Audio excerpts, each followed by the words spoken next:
What am I seeing on my view screen? It's none other than the flattened old face of our friends the human. But, old ally, are you not knowing that we, the Yehat, are allied with the Urquan now? And your presence outside the slave shield and in an armed starship are clear violations of your oath of fealty. Whatever shall we do? It just isn't the right thing to kill you, human, but as a loyal member of my clan, I must obey the wishes of our queen. Your words are flying in the face of the facts, human. We are no longer being your allies.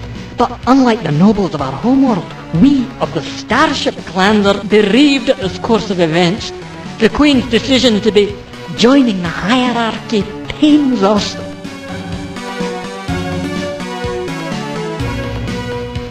We cannot! To be doing so would be a direct violation of our Royal Queen's commands! The cowards live! This is unbelievable! It is a sad day to be hearing this thing from you, human! I can't even say their vile name! The skunk is the greatest embarrassment our species has ever suffered! Should I be calling these wretched creatures an offshoot of our species? Better is to be calling them garbage or droppings! And better yet, than I be talking about them at all!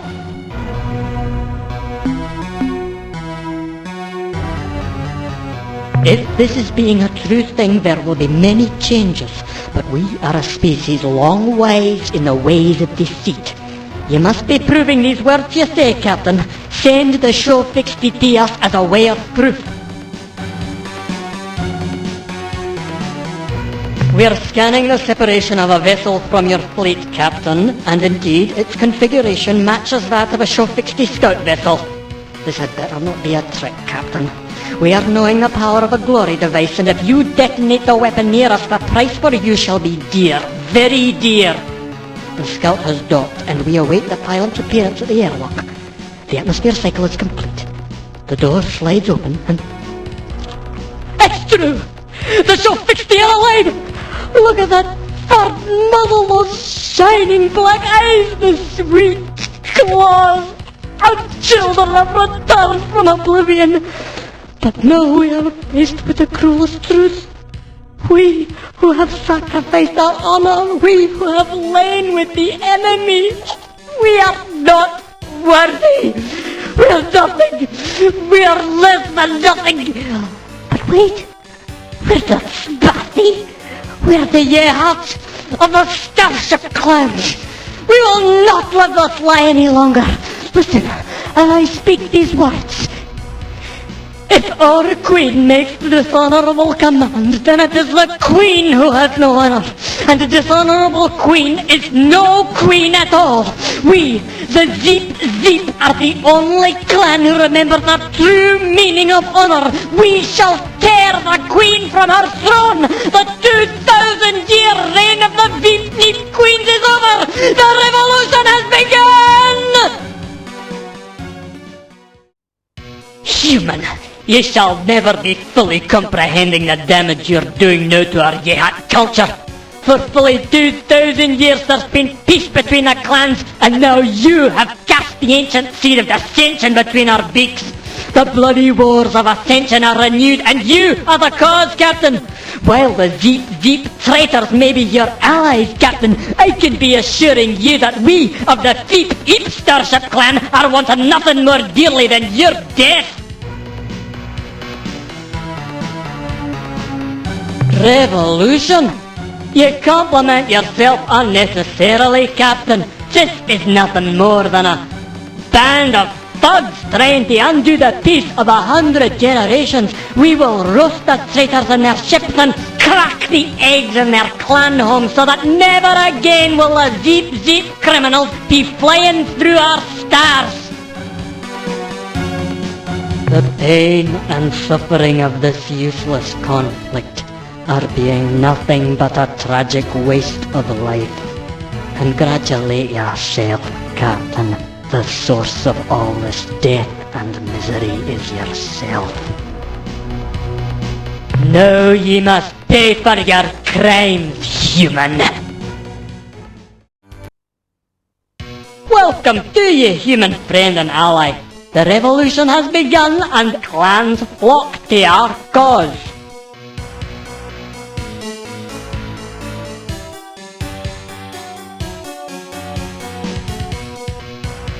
We have claimed the royalist traitors from 5 systems, and even the zeep-creep clan is joining with us against the false queen.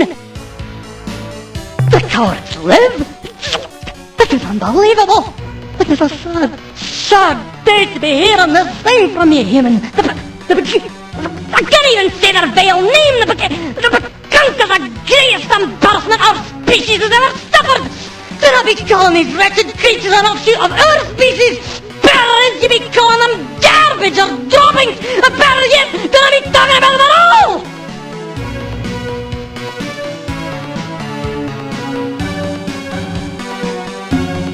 Of course! What knowledge do you seek?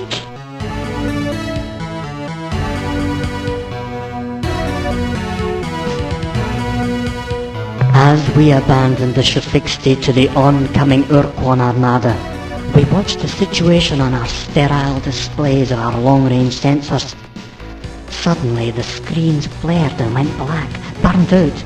We ran to the windows just in time to see the Shufixti's sun burning with incredible light, many orders of magnitude greater than its normal brilliance. 1,000,000 tongues of fusion fire spread through the star system, devastating the inner system's planets, but incinerating all the Urquan vessels. In that moment, the hierarchy's war fleet was reduced by almost 30%. We later remembered that not too many years before the appearance of the Urquan, the Shufixti had told us that they had found something. With the pride of a hatchling's first flight, they unveiled their find. It was about the size of a surface transport, but cylindrical and entirely black. Across its surface were 1,000,000 characters scrawled in an alien script. The message was clear. Danger. Do not touch. We trusted the Shufixti to respect the warning and left the device in their possession. At the end, when the Urquan were approaching their planet, the Shufixti must have realized that they could not win, but at least they could ensure that both sides would lose. They detonated the device in the outer layer of their sun. The sudden removal of a section of the sun's surface layers allowed the pressurized plasma from the interior to burst out like a miniature supernova. The false royals, you should say, Captain. To understand our relationship with the zeep-zeep queens, you must first learn a bit of our history. In the ancient past, we Yehat were little more than a collection of warring clans. That history is bloody, Captain. Hideous. We were barbarous then, aye, murderers all. Many great warlords rose from the hills and forests of our verdant homeworld to unite the clans to become king of all Yehat clans. Each one failed. It was no male who finally won the great prize, the high perch of zeep-zeep. No, Captain, it was a female. A wise and powerful queen, the first of the zeep-zeep dynasty. In exchange for the clan's fealty, she gave a simple, compelling promise. She guaranteed that, united under her wing, the clans would never suffer defeat, and she kept her promise. At long last, there was peace on our world. Her line kept true to this promise for over 20 centuries, suiting ruffled feathers, dispensing justice, stamping out foment. But then came the present queen, a true harridan. Under her rule, the power of the starship clans was transferred to the sycophantic homeworld dandies, to warlords who hadn't seen true combat. We, the beak and claw of the Yehat Empire, were powerless to influence her decisions. When the queen showed the true colours of her plumage and allied with the evil Urquan worms, we realised that she would do anything to maintain the illusion of upholding her ancestors' promise, even if it meant destroying our honour. Everything that we stand for in the exchange. No, we, the true Yehat clans, seek to pull the false queen from the high perch. Perhaps we will find a new queen someday who will bring together the clans once more. Or, sadly, I fear we may never replace the zeep-zeep's queens, and we shall fight clan against clan until only the bloody feathers remain.